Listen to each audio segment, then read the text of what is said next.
Hello everyone, it's Potato Rat here. I wanted to see how long I could raid tombs before I get killed.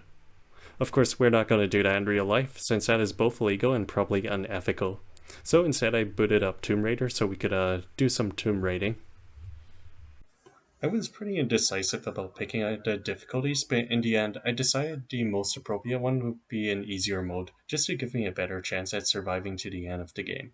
Although, quick spoilers, I didn't. But once I started on a story, I wanted to reach to the climax. So this is my experience with playing Tomb Raider as someone who has not played any other of the games. We first began with a plane flight, where the main protagonist, Lyra, is panicking with her companion, Mr. Ponytail. And then the plane became an escape pod.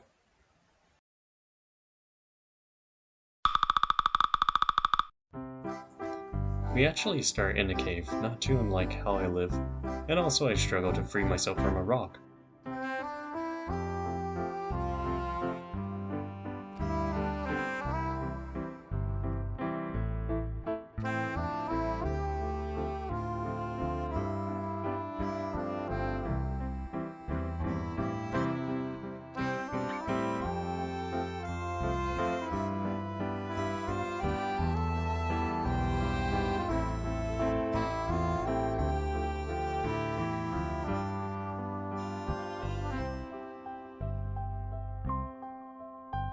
After crawling out of a space like a mole, it almost looked like there was going to be a jump scare, but there was nothing.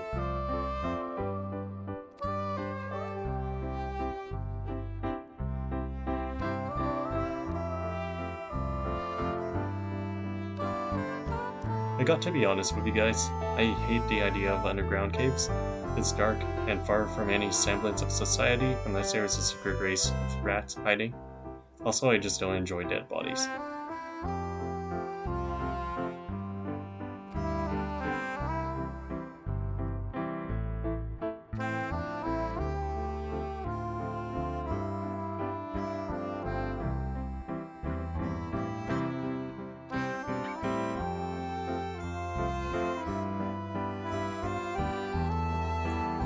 After admiring the lovely view of the cave, there was only one route that I could see possible, and it was climbing.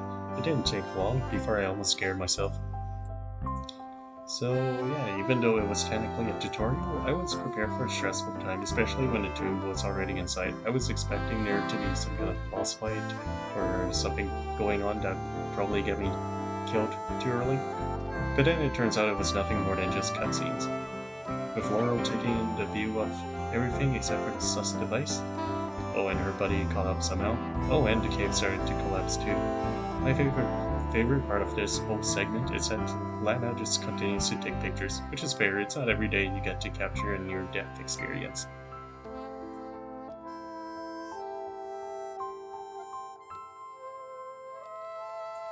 After our heroes escaped, they ended up in a town in Mexico, where we found out that we might be enemies with some evil doctor and his organization named Trinity. But first I just kind of explored around and took in the atmosphere because I thought this town just got a really great introduction with the music and the ambience. And then I also just picked up random stuff, spoke to the populace, including this one lady having a nostalgia. Youth is wasted on the young, my dear. So I've heard. Not me, though. I had a proper wild youth. And then we did some sleuthing around and played dangerous games, like standing in front of some guy who was busy in his office. Hey, get out of my office. Sorry. Close the door when you leave. Right.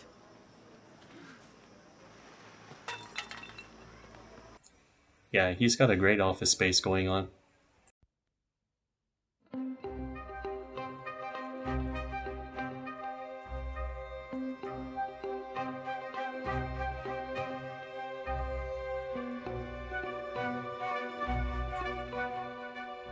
Eventually I made it out of the town and ended up in the woods, where we got to have some killing time and became a hero to this random dude. Would you get it over with already? I have money. Right after rescuing this guy, we find out that the bad doctor is actually on his way to do some tomb raiding. Well, not if we beat to him first. To get to this temple, we had to do some running around and scaled some dangerous cliffs. Once inside the temple, I did some parkour across the suspended boxes. It was actually quite tricky. You had to kind of figure out which ones would suspend higher and if another one was weighed down. But those weren't the only puzzles too, and being a potato rat that I am, you wouldn't expect a high IQ out of me either. Luckily I figured it out and made my way through before I got killed by a trap.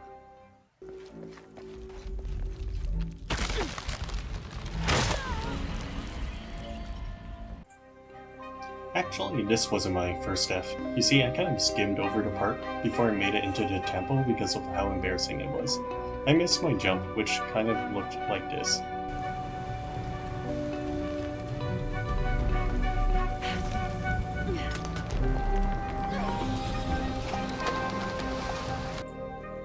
And you know what the worst part was? I died like 15 times before I even got to raid my first tomb. How tragic was that? There were also a lot of avoidable deaths, like this one part where I could have looked to the left to see the next platform. Instead, I kept leaping to my death for the next 10 times. Even when I did turn towards the next platform, I somehow overlooked it and focused on shooting a rope. There was also a part where I spent way more time than I should have figured out on how to link a rope from one end to the other. You see, I thought getting a rope arrow meant I just needed to get some rope material for the arrow.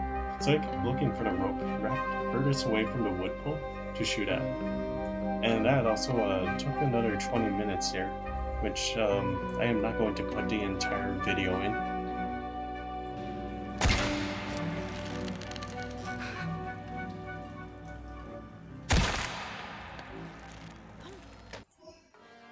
After that entire fiasco was probably my favorite puzzle to solve while still looking like an idiot.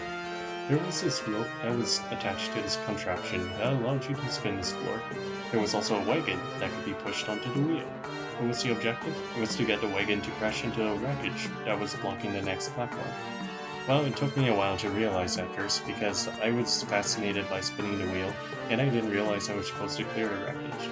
Once I did realize it, I did pull the wagon, push the wagon onto the platform, but then I also made a lot of mistakes there, like trying to pull the wagon up the hill, which isn't realistic when it's at least 4 times probably the weight as Lennon Carter, and also a variety of other actions that didn't make any sense in retrospect.